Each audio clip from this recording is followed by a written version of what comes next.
Hey, what's up everybody? It's Lids, and we're back for some more Gwent, and once again, although this week does have a new Cecil event, Trial by Fire, this does not have an alternate rule set, it just gives us a pre-made deck, and we already have several decks ready to go, so today, once again, we'll be playing in Standard, and today we are using my go-to deck thus far this season, so let's go give it a look. So today we'll be playing a Scoia'Tael Nature's Gift deck that is all about spamming Symbiosis units and then using a bunch of nature cards to trigger that Symbiosis and spawn in a bunch of powerful Wandering Treants.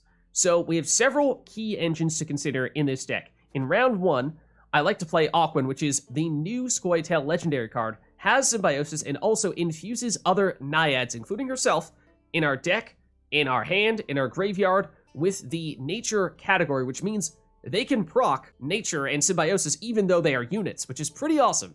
So she will immediately proc that and spawn in a Treant in doing so, and every time you spawn a Treant when she's on a board, she will give it vitality equal to the number of Dryads you have on the board. So start off with her pretty early in round 1 as your primary engine, and in order to get that nature infusion on your other Naiads as quickly as possible. But Lids, what is a Naiad? Never heard of one of those before. This is the first time I've seen one.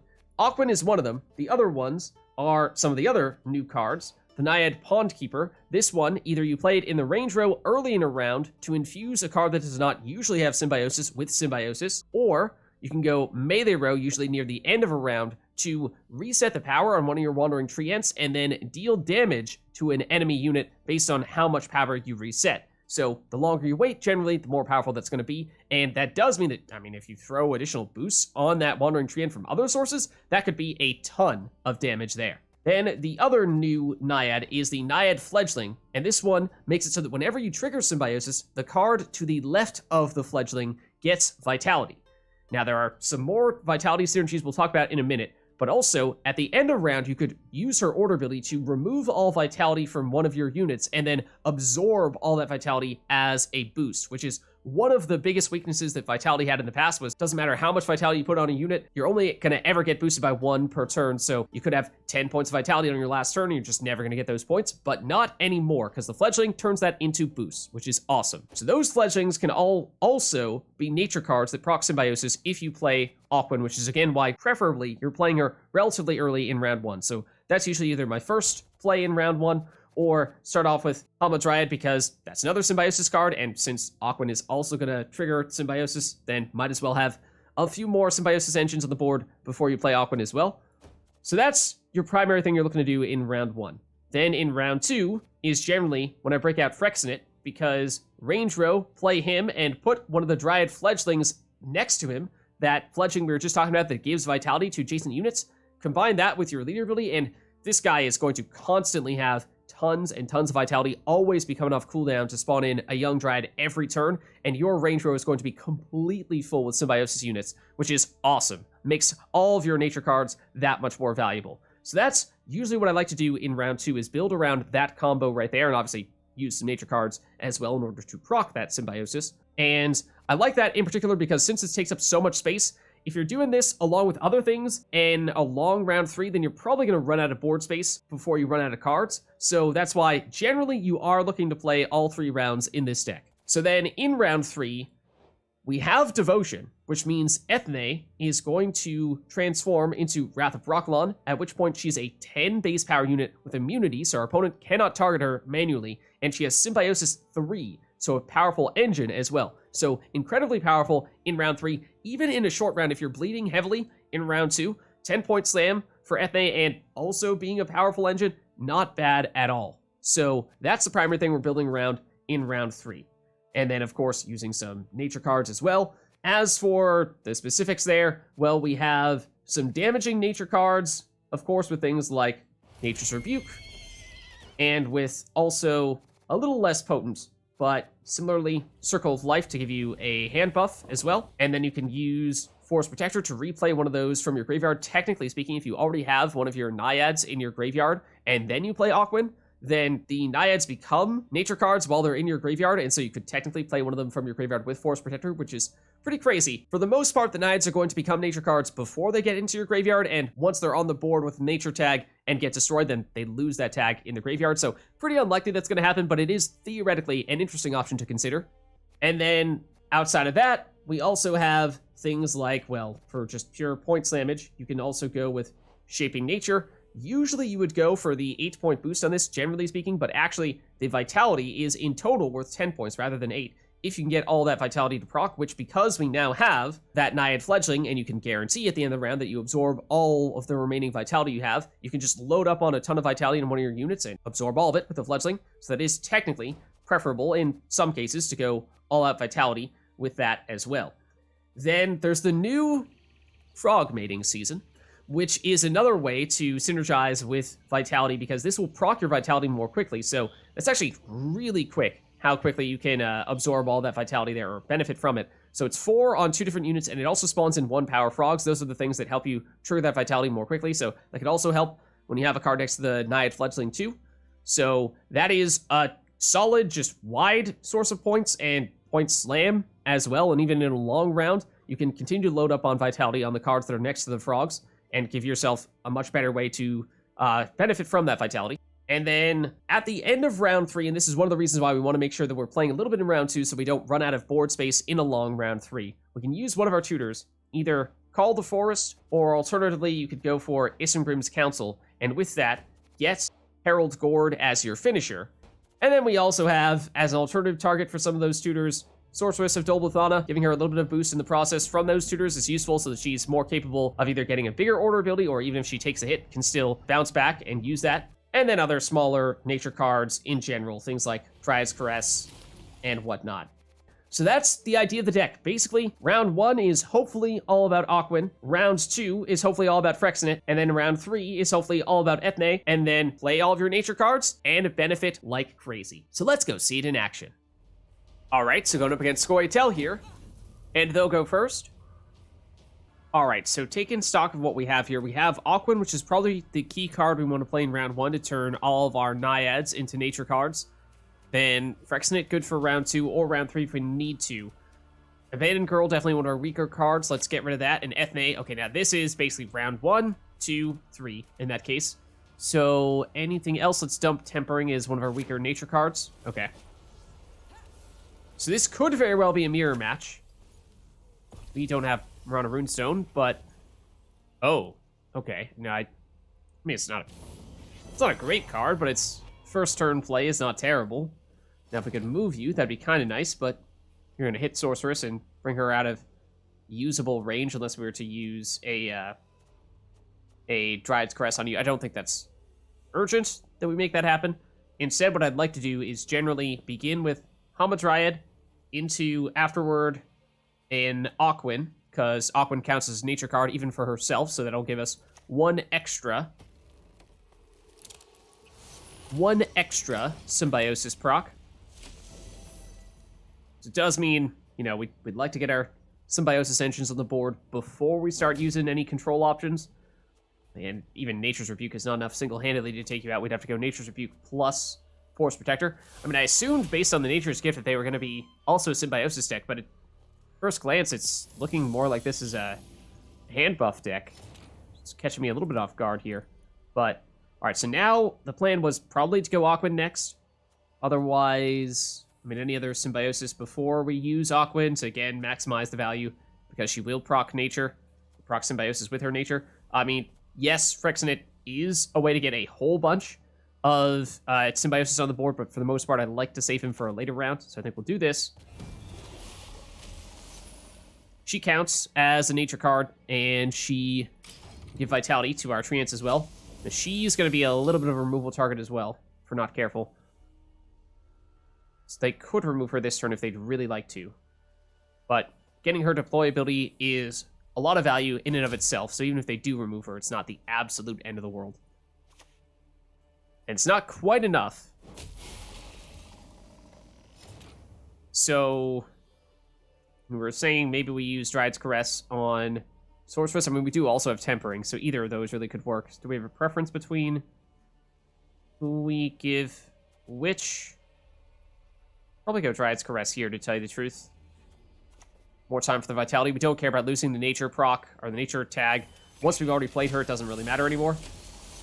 We would have, of course, loved the Vitality on you more than anything, but that might be a Frog Mating season target later on. Okay, Dwarven Chariot. Yeah, this is... I just don't know what to make out of this. Alright, so we could drop the Sorceress. You'll be off cooldown, yes. So you will get hit for 1 damage. On the other hand, as long as we have Tempering to boost you back up, it's still possible for us to use you on our next turn, so that could be something we rely on there. And otherwise, it can be a little bit tricky at times to make Sorceress work for that reason, so I think we will go that route right here. Otherwise, I mean, you can use Nature's Gift to give her a little bit of boost there, but I don't think that's necessary. We'll save that for Freixenet instead. Yep, they predictably do hit Sorceress. Now, they may be able to remove her altogether here, depending on if they have a Nature's Rebuke. At Witcher, okay, whole bunch of different types of cards here. Decent ones, yes, but just all from different archetypes. So now we go Tempering this turn just to make sure that we can squeeze in time for this Sorceress to use her ability before she potentially gets hit by something else. So now we can do this. And with you probably looking at a Nature's Rebuke, it's the only nature card here, and we could use that to get rid of the Cat Witcher, which either that or the Seer, probably the most threatening. And either one, really. Yeah, both are valuable. I assume they're going to use a special card on you, and technically with their leader ability, that might be slightly more concerning.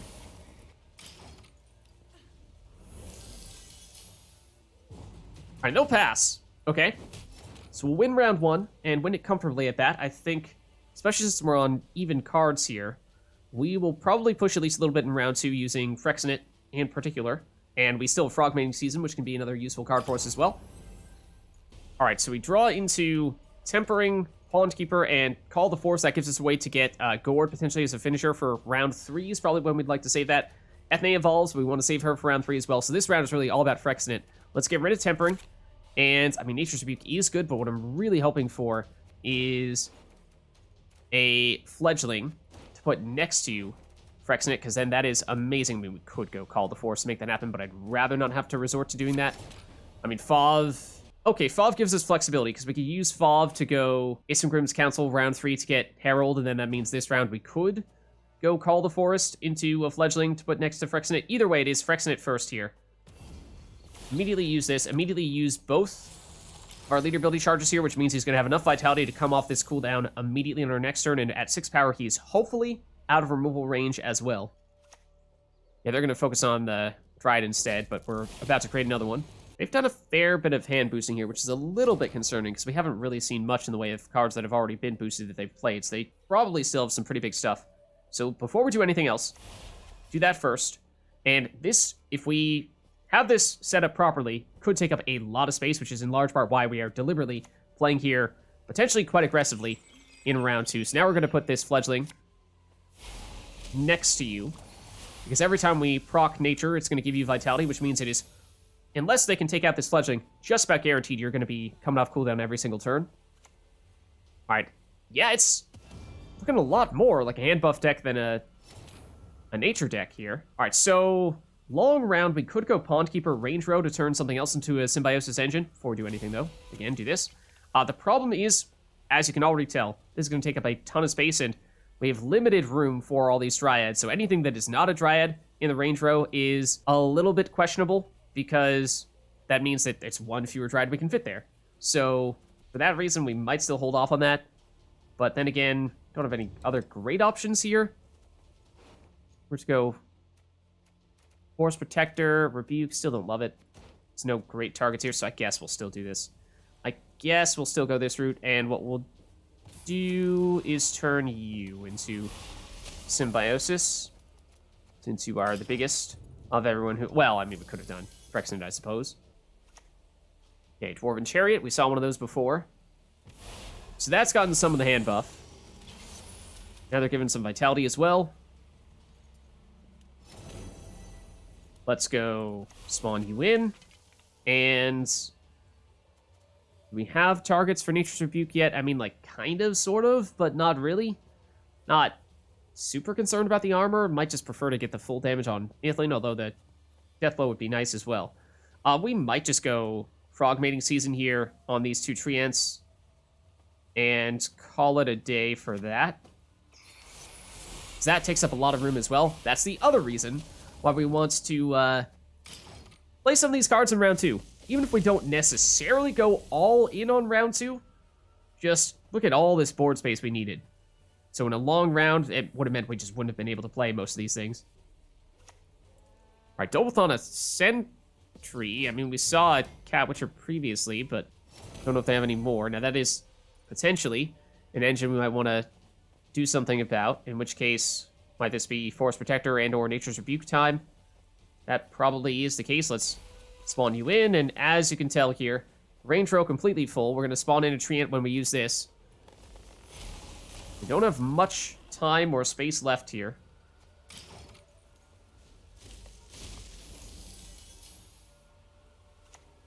All right, it's Gezros. Okay, now that's going to give us some space for what it's worth. That's a card we would like to destroy. But do we have the damage to make that happen? We have Fauve. Fauve, Nature's Rebuke, Forest Protector, Nature's Rebuke collectively is enough to destroy Gezros? Or do we say, all right, you committed your biggest card, we'll live with that, and still force you to go a card down going into round 3? That's also a viable option. But yeah, I was kind of thinking we'd save Fauve for round 3 to make sure we have at least something to combine with Eithne. But you know what? We'll go for it. We'll do it. So we have a little more room to work with now. Little more board space. So not quite going to be able to get rid of Gezros next. Now, granted, if they can boost him, he'll get 1 point from the Sentry, but that would still be just enough. Just enough. Oh, no, but the armor as well. Oh.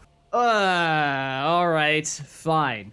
Fine. Fauve into Nature's Rebuke is not going to be enough to remove Gezros, after all. Did just enough to stop that from happening. Now, I technically kind of would like to still take this turn, because then we can use the Fledgling to absorb all the vitality on Freixenet at the end, and that would be, at least 7-ish points that we would not otherwise get, because we otherwise are significantly overinvested in vitality. I think we take our chances. That means we may not have as good access to other stuffs here in round 3. I mean, or we could just go all in. Let's go Shaping Nature. And what we'll do with Shaping Nature is we'll go the Vitality route. But Lids, you don't have enough time for the Vitality. Do we? Do we? All right, so obviously Gezros will have a little more time to do his thing now. But we're not going to play Eithne. Geralt's, that's unfortunate, but okay. Still wouldn't have been able to benefit from that Vitality anyway. So, what, 1, 2, 3, 4, 5, 6, 7 boosts, 8 boosts. Gets them up to 58, which is not enough. They still need to play something. So yeah, I mean, we don't want to play Eithne anyway. But yeah, so now we force them to go a card down going into round 3. They've played at least one of, well, really 2 of their biggest cards. They Heatwave, Freixenet. Okay, well, that should be enough for them to, it is enough for them to catch us in round 2 here, but should give us a pretty big advantage in round 3.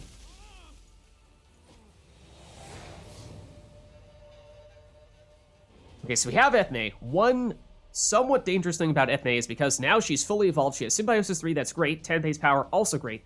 The immunity, great for preventing our opponents from hitting her, but it also means we may not have any targets for some of our special cards here.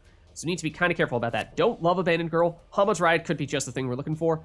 Circle of Life, I mean, is not really ideal, because we're probably not going to have much in the way of units in our hand to get boosted from it. We'd love Isengrim's Council to guarantee Gord as a finisher. Maybe we take our chances here. Okay, well, we'll settle for Nature's Rebuke. Is probably just a little bit of more reliable source of value here. So, Xavier, I mean, shouldn't really be a big factor. We've already gotten our Echoed Shaping Nature. It's round 3. Not like we're going to play anything from our graveyard. We've already used the Forest Protector. So he's mostly just a 6-point body at this point. Alright, we know they don't have Devotion, because they were using Geralt's and Heatwave. If they have an Igni, that could still remove an immune Eithne, so we need to be a little bit careful about that. But when she's in a row by herself, that is not enough to reach the Igni threshold. So if we go Eithne, 1 row, Hamadryad the other row, then we break out the nature cards. That's probably what we're going to look to do.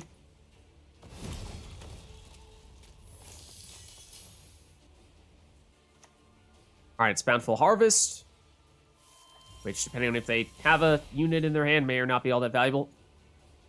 Palmer can technically still hit Eithne, so it's not great, but it's could have been worse, I suppose. Alright, so now we'd like to go Hamadryad. maximize our symbiosis before we break out the special cards, the nature cards. Also don't have great targets. I mean, we could go after Xavier and at least get the full 5. It's Malcolm Defender.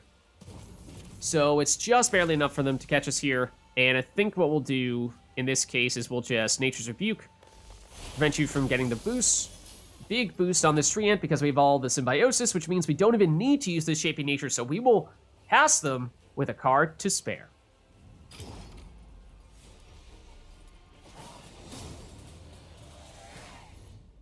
Alright, so going up against Scoia'Tael here, and this looks like it could be a mirror match, and we'll go first. Alright, so we have several of our key cards here. Most importantly, Aucwenn for round 1, and we have Eithne, which we want to save for round 3. Let's dump Abandoned Girl. That's a card that is one of the weaker ones in our deck. We also are not huge fans of Tempering. That's probably our weakest nature card. Okay, what I think I'm going to want to do is Hamadryad followed by Aucwenn. I do like that in that order. I want to make sure we have at least some nature cards in this round, though. I suppose Nature's Rebuke, Dryads, Caress, maybe one of the Temperings. Maybe we still keep this unless we want to be extra greedy. Okay, I mean, these Fledglings will end up turning into nature cards, so it's not the end of the world to draw into one of those, but there are some other combos we probably want to try to save those for instead. At least one of them. So let's start off with Hamadryad because she's Symbiosis, as is Aucwenn, but Aucwenn will trigger nature when we play her, whereas Hamadryad does not, so preferable to get her down first. And they will follow suit. And they'll immediately put some Vitality on as well to help get it out of removal range. I was kind of betting that they wouldn't opt to do that. But, so now, we'd like to go with more Symbiosis, and I think that, by definition, means that it's going to be Aucwenn here. And sure, we'll follow suit, just in case now that they have a Symbiosis engine on the board, they might be more interested in trying to take you out with a Nature's Rebuke. I mean, same could potentially be said of Aucwenn. We'll see, but I'm saving this because I'm going to try to use it on Sorceress, okay? It's looking very similar. It is looking very, very similar at the moment. Okay, so we could justify taking out Aucwenn with Nature's Rebuke. Her deployability is really big. Obviously, she's already gotten that off. But she is still a Symbiosis engine, and she does still give Vitality to all of their Dryads. So to get rid of her is potentially still saying something. Now, if we were to do that, it might inspire them to do the same for us. So that's, you know, a little bit of a risk we run. But alternatively, I was going to go Sorceress. It's a little bit greedier. So I think we perhaps keep it simple here. Do that, and yeah, I guess we'll go Tactical Advantage on Aucwenn, just to play it safe and make that be our key advantage, that we got rid of their Aucwenn and they're not going to be able to get rid of ours nearly as easily.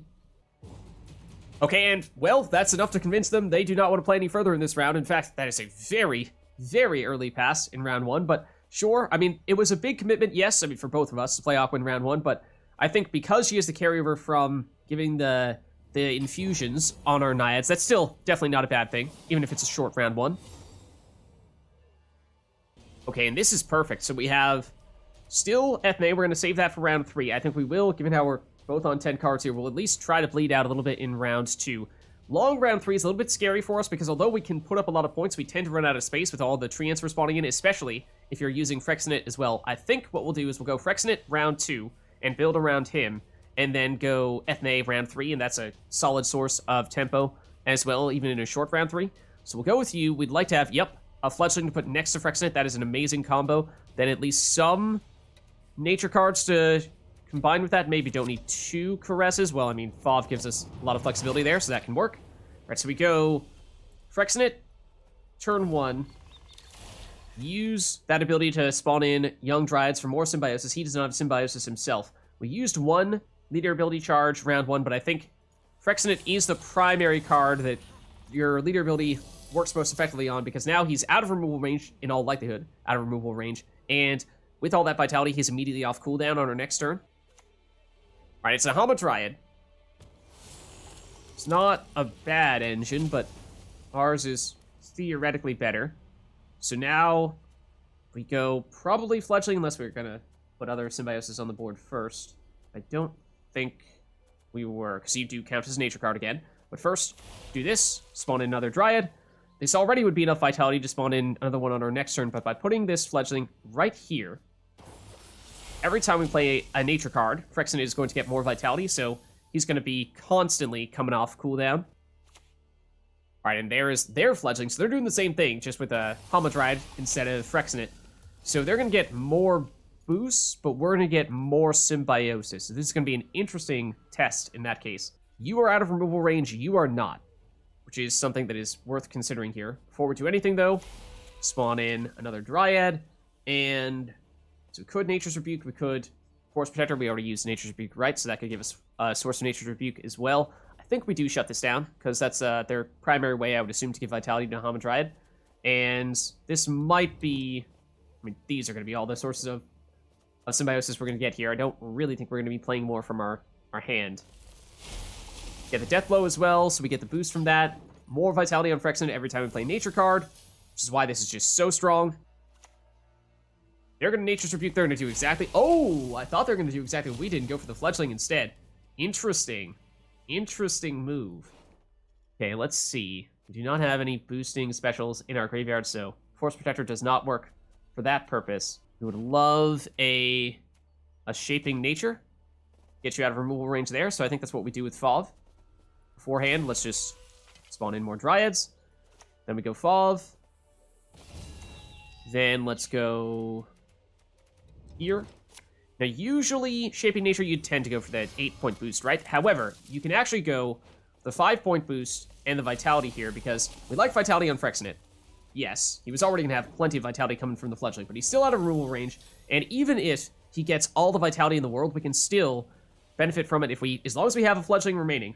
We can absorb all that Vitality at the end of the round. Okay, they have Simlas. That is not a card that we have, so I'm curious to see what they do here. Going for the hand boosting with Bountiful Harvest. Not removal. So our combo will remain here. But I think at this point, we are going to be scaling much better than they are, given how we have set up more engines than they have. They're just all in on the Hamadryad, and we have... Freixenet has already created a bunch of young Dryads here. So they do have several potentially problematic cards here, though. So I think this is probably going to be a Force Protector round, or Force Protector turn. Before we do that, let's do this. And probably looking at Sorceress, right? If we go Sorceress is the priority. Okay, glad that Treant spawned there. That means we have one more turn in which we can put in another Dryad in that range row. And this is potentially, as small as it might be, it is potentially a counter to Sorceress. So we just want to, when that's on cooldown, we play Sorceress. It's probably the idea. There's their Force Protector. Okay, now they're going after Fledgling, right? Yeah. Okay, so we do have another one. It's not urgent that we play it, because Freixenet already has a ton of Vitality, and, you know, this does count as a nature card, right? So, it means more boost for our Dryads the longer we wait to play you. So I think we do go, especially since you're on cooldown here and they just played one of their damaging specials, this might be a little window in which we can safely play Sorceress. Even if she gets poked, we could still use Dryad's Caress to get her back up. So I think that's what we're looking for here.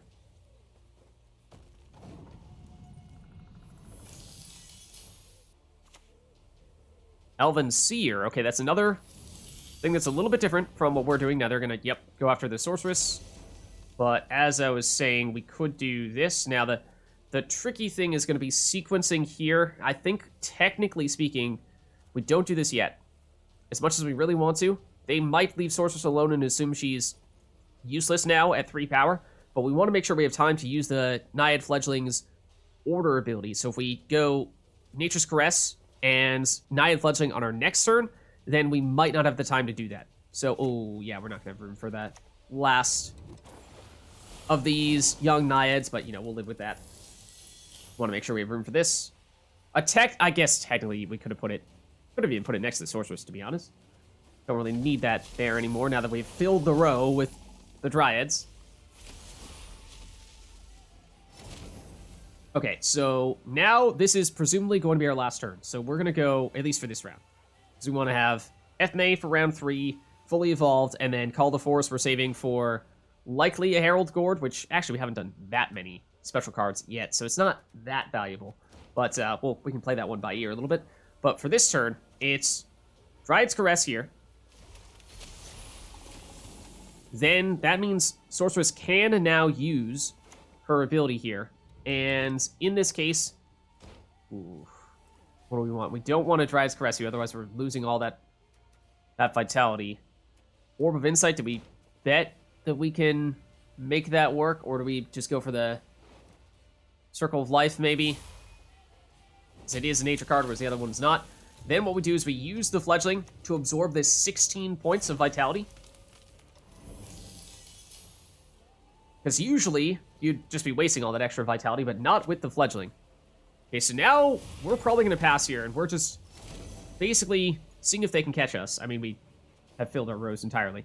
That's the other reason why we don't like a long round 3, because especially given how much success we had with Freixenet here. Okay, so they're going to have to go at least one card down, possibly use everything here to catch up to us. Tempering is not going to do the trick. Not when they do not have as much symbiosis as we have. Dryad's Caress, not that big either. So we're going to hold on for the 2-0 win with 2 cards to spare. Alright, so going up against Scoia'Tael here. And we'll go first.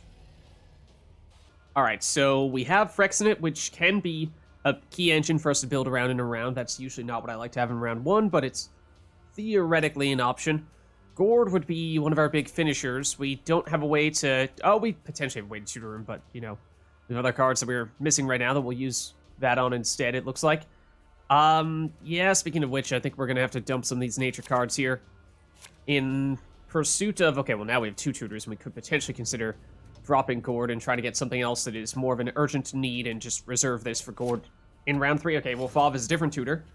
So, all right. Usually I like to go Aucwenn as our primary engine in round 1. But also we're talking Invigorate here, so we might be able to sneak in a Sorceress beforehand, especially if we were to use Tactical Advantage on her.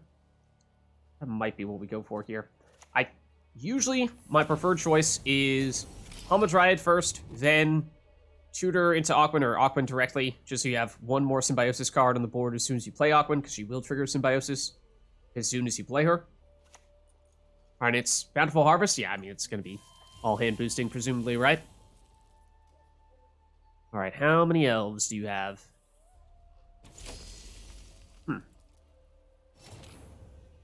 Not that many. Okay, so we could actually, talk about extra symbiosis engines, we could actually go Pondkeeper range row to turn the Sorceress into a symbiosis engine, which perhaps not a terrible idea here, because we are a little bit lacking in that regard, unless we break out Freixenet, which we would have wanted to have done immediately, but as I said, I think we want to see if we can get by without him in this round here. So, Pondkeeper, a little bit versatile in that it can either be a damage dealer in the melee row, or a long-term setup card in the range row. Wish we could move a smuggler, but technically you're the only nature card here. Yes, we'll go that route. Alright, it's another Bountiful Harvest, so I mean we got a little bit of hand boosting, but they're obviously doing a lot as well. Alright, and yeah, that I'm kind of surprised they haven't just immediately started off with Farseers.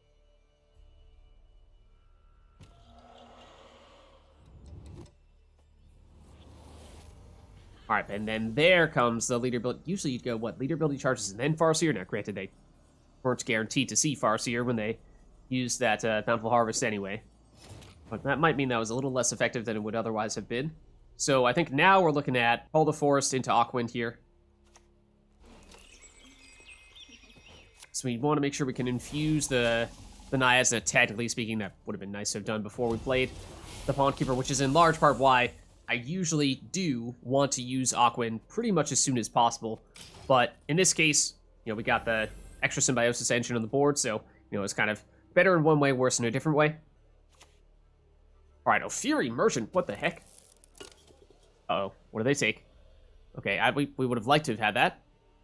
Wasn't something amazing, you know, it wasn't like they just swiped Eithne from us or something like that, but still a lot of good cards in our deck, so that was a little bit scary. And we could remove you with Nature's Rebuke, because you're a nice 5, get the maximum damage, trigger the death blow, but that feels like that's probably overkill. We don't really need to go that route right now. Granted, what isn't overkill is perhaps the next question in that case, and we could also go for you. But Fledgling. We don't have anyone who needs the Vitality per se. That would be great to combine that with Freixenet in a later round. So you know what? Maybe we'll go Nature's Rebuke here. Let's get rid of you. We know they're not Devotion, because they played a neutral. And now if we need more control, we also have another Nature's Rebuke, and we can get another one for the Forest Protector as well. But they keep round one quite short here. All right. So we just used Aucwenn, was really our only big card, and our Call the Forest, I suppose. But because of her carryover, that's not a huge deal, even in a short round one. All right, so let's dump this War Dancer that they gave us. That was pretty much trash. Kind of would have liked a Hamadryad in round one, but we can probably make this work as well. I think we will push at least a little bit here in round two. I know we're a card down, but full length round three, we tend to run out of board space with all of our treants anyway. So I think that, combined with us trying to bleed out some of their hand-boosting cards, could be a good thing for us to do in round two here. Dryad's Caress, Circle of Life, perhaps on the weaker end of some of our cards here. And there's Eithne. Okay, so that's, I think, going to be what we save for round three as our win condition for that. So good to at least make sure we have her, especially if they're going to do more deck swapping shenanigans. So I think what we're going to do is round two is all about Freixenet. So we use you, spawn in the Dryad, and we give you 2 rounds of leader ability Vitality, which does mean we invested in you quite a bit, but it means that you're immediately off cooldown on our next turn, so you can immediately spawn in another Dryad if you're not answered right away. Alright, so they've now done all of their hand boosting. They still have the Pondkeeper that they stole from us. Okay, it's a Sorceress that has a boost. Before we do anything else, let's first spawn in another young Dryad. Now, normally what I'd love to do, ideally, would be Naiad Fledgling to the right of Freixenet as soon as possible. That'll be your way of sustaining the Vitality on him as long as possible. But perhaps we go a little bit out of order here just to hit this Sorceress and make sure that she cannot use anything on their next turn. Now, technically, Circle of Life is enough to make that happen, unless they have another source of boosting, in which case, Nature's Rebuke, dropping her down to 1. I think we still do this. You know, either way, a boost is probably enough to get her back up to being able to use that order ability anyway. Alright, it's Shaping Nature. Well, yeah, definitely enough in that case. As I said, now we would probably be most concerned about, honestly, in making the bomb moving Freixenet. We got a little bit of value with 2 Dryads, but no, I mean, understandable. They're going to go for the Bountiful Harvest for more hand boosting. Okay, that, I mean, best option would probably be to get rid of a Dryad. Or not. It was a little bit higher power, I suppose, but that was obviously not an engine. So now we spawn you in. So lots of Dryads. We have now 3 Symbiosis, but now if we go Fledgling next to Freixenet, right here, every time we play a nature card, we will give Vitality to Freixenet, 2 Vitality, which means it's going to be really easy to keep him off cooldown and just spawn in young Dryads like crazy.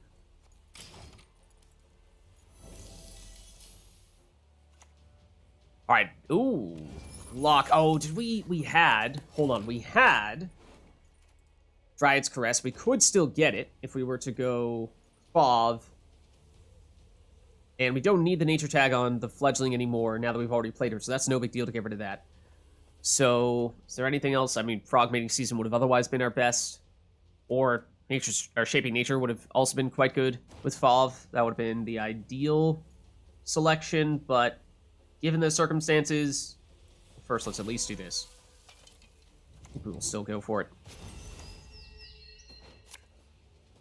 Because this combo is just so effective. As you see, more Vitality on Freixenet. We, of course, have a 50-50 chance of either spawning a treant in this row or in this row whenever we play a nature card. We really want the treants to get spawned in the melee row so we don't run out of space for these Dryads. Okay, and there's the Pondkeeper. They're going to go, looks like, range row for Symbiosis. Okay. Now, obviously, we're a nature deck. They are not necessarily, so that may not be all that valuable to them. That is, however, an engine. So for that reason, we could opt to use Nature's Rebuke on that. Before we do so, let's spawn in another Dryad. So again, when we use this, we'll spawn in a treant. We will run out of space if it gets spawned in the range row, so we hope that doesn't happen. But I think we will look to do this now. That's good stuff. Goes melee row. Shut down what might not have been a huge engine, but was an engine of some variety, at least. Alright, Squirrel. Didn't really have anything we were planning to get from our graveyard anyway, right? We didn't even use Shaping Nature. And oh yeah, we already saw some neutrals, so we know they don't have Devotion. Not that it would have mattered much, right? It's unlikely they are going to be using Eithne or anything like that. So I think this is probably going to be our last turn in this round. Let's use Freixenet one last time. And probably looking at Force Protector here into... I mean, technically, Circle of Life gives us carryover if we're thinking this is going to 3 rounds. Well, we could get the Death Bow on the Pondkeeper, which is also decent value, so maybe we do that. So we go here with the Rebuke. Take you out, trigger Death Blow, boost you in the process, and if we truly think that's our last turn we're going to take in this round, then we use the Fledgling. Don't really need the Vitality on Freixenet anymore, so just turn that into a pure boost. And we say, all right, we have a huge lead here. You'll reset, that is the risk, is, they're going to reset one of our cards here, but we still have a 30-plus point lead here. So I think we pass now when we say, all right, we just don't think you're going to be able to catch us that quickly. They do have some highly hand-boosted cards, we assume, but hey, I mean, if they need to play those in round 2, then that's kind of the objective of doing this in the first place. And it's called the Forest, so it's not a hand-boosted card. Oh, but it's Sim Loss. Okay, so that's obviously big. What were they planning on? Have they already used the Bountiful Harvest from their hand? I know we've seen them play some of them, but they might have come from other sources. Oh. Well, that's... don't think going to make it all that big of a difference. Especially if they only have one copy of it. So now they're going to have to go cards down, giving us card advantage and at least double last say in round 3. But of course, they've yet to play their big hand-boosted cards. We've seen some hand-boosting, yes, on Dorgary and on Sorceress and a little bit on Half-Elf Hunter, but I imagine they still have bigger stuff remaining. And, well, that's not enough for them to catch us. They're reluctant to play the big ones, but they're going to have to here. Oh, whoa, it's Eithne. Okay, no, that's not what I expected. I was expecting more of a dedicated hand-boosting target. That's still not enough. And it's Figus? Well, I mean, sure.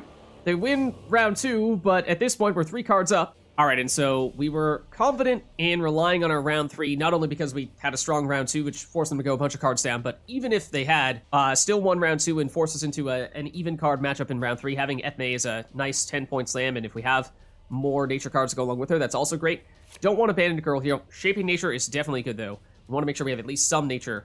We don't really need Isengrim's Counsel for Harald Gord anymore, so what's that going to be instead? Maybe a Fledgling? Yeah, we might keep it at this. Dryad's Caress, not great, but again, we want to make sure we have at least some nature cards to set up Eithne and Hamadryad. Okay, Nero. So we know they've used at least one of their really big finishers with Eithne, and we know that they have used every card that they had hand boosted unless they shuffled one of them back into their deck. So it would take a whole lot for them to win this.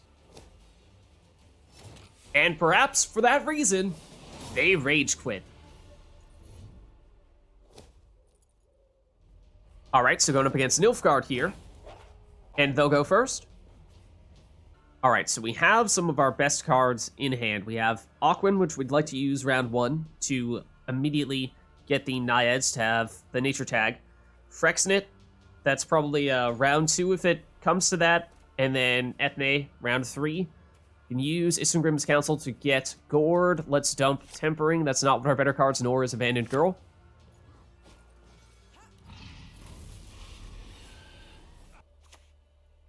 All right, Ramon. Okay, is it a flanking soldiers deck? So you're not using the usual leader ability for that, so it's a little bit hard to read that. We could Nature's Rebuke you and take you out, which would be kind of nice, or at least take out your armor. Unfortunately, it's not quite enough damage to remove you altogether. You might be able to reapply armor, which would be unfortunate, but perhaps not out of the question. If we had Symbiosis units before playing Aucwenn, that's usually what I like to do. Could go Fauve into... no. No, I think we go Nature's Rebuke first. Of course, the strength of this deck is, for the most part, putting up points and going relatively wide. But we have decent damage if we can set up first. And if we have our Pondkeepers. We don't have the Pondkeepers. That is not flanking, thankfully. It's a little bit weaker in that case. So now you're not nearly as threatening, and we could just remove you. The other thing is that we'd like to have our Symbiosis engines on the board before we use our nature cards, so them rushing us into using our nature cards immediately before we can get stuff like Aucwenn and other Symbiosis engines on the board does mean that it is reducing our point total here. Now, we will get the death blow here, which will boost up the Wandering Treant, which is nice. And we have answered their engines, but we've delayed ours. It's non-stop cavalry. We do have the Forest Protector. For what it's worth, we could use this as well. Okay, but we might want to use it on Sorceress. Might want to use it to answer Sorceress instead. It's a higher priority. Wish we had slightly more damage. We could potentially make that happen if we were to use Sorceress. So I think maybe we do this. I mean, with you on the board, Sorceress is very difficult to pull off. We can make the case for I think we have a workaround for that, though. So let's go Force Protector here. Nature's Rebuke. Now, this is, we've used a lot. And by a lot, I mean almost all of our control here in round 1, which is a little scary. Okay, Emissary. Boost, I assume, yeah, the cavalry. So now what we can do is we could go Sorceress, and she would get hit by this cavalry at the end of their turn, which would drop her down to 3, make it impossible for us to use her order ability, unless we were to also use a leader ability charge, give her at least 1 boost from Vitality, and that would mean she'd still be on a 4 even after taking that damage. They might have a different answer for her. Of course, this is Nilfgaard. They probably have a lot of control, but that might be a risk that's worth taking here. Because this could potentially be a way to give us slightly more damage against you, but they're going to try to answer this, I assume. But it does look like an all-out soldiers deck. Okay, so yes, we deliberately made a point of... That's unfortunate. That is, especially after they played the unit there, that is no longer nearly as valuable as it would otherwise have been. Also, we probably were about to play Aucwenn and would have wanted to have gotten her on the board first for the Symbiosis tick. Well, we've out-damaged the Nilfgaard damage deck, and so it looks like they rage quit. So there's a look at a new Scoia'Tael Symbiosis deck for Standard Mode. If you liked the video, then make sure to hit the like and subscribe button and leave a comment down below to let me know which other cards, archetypes, and factions you'd like us to experiment with next. Thank you all for watching, and I'll catch you next time.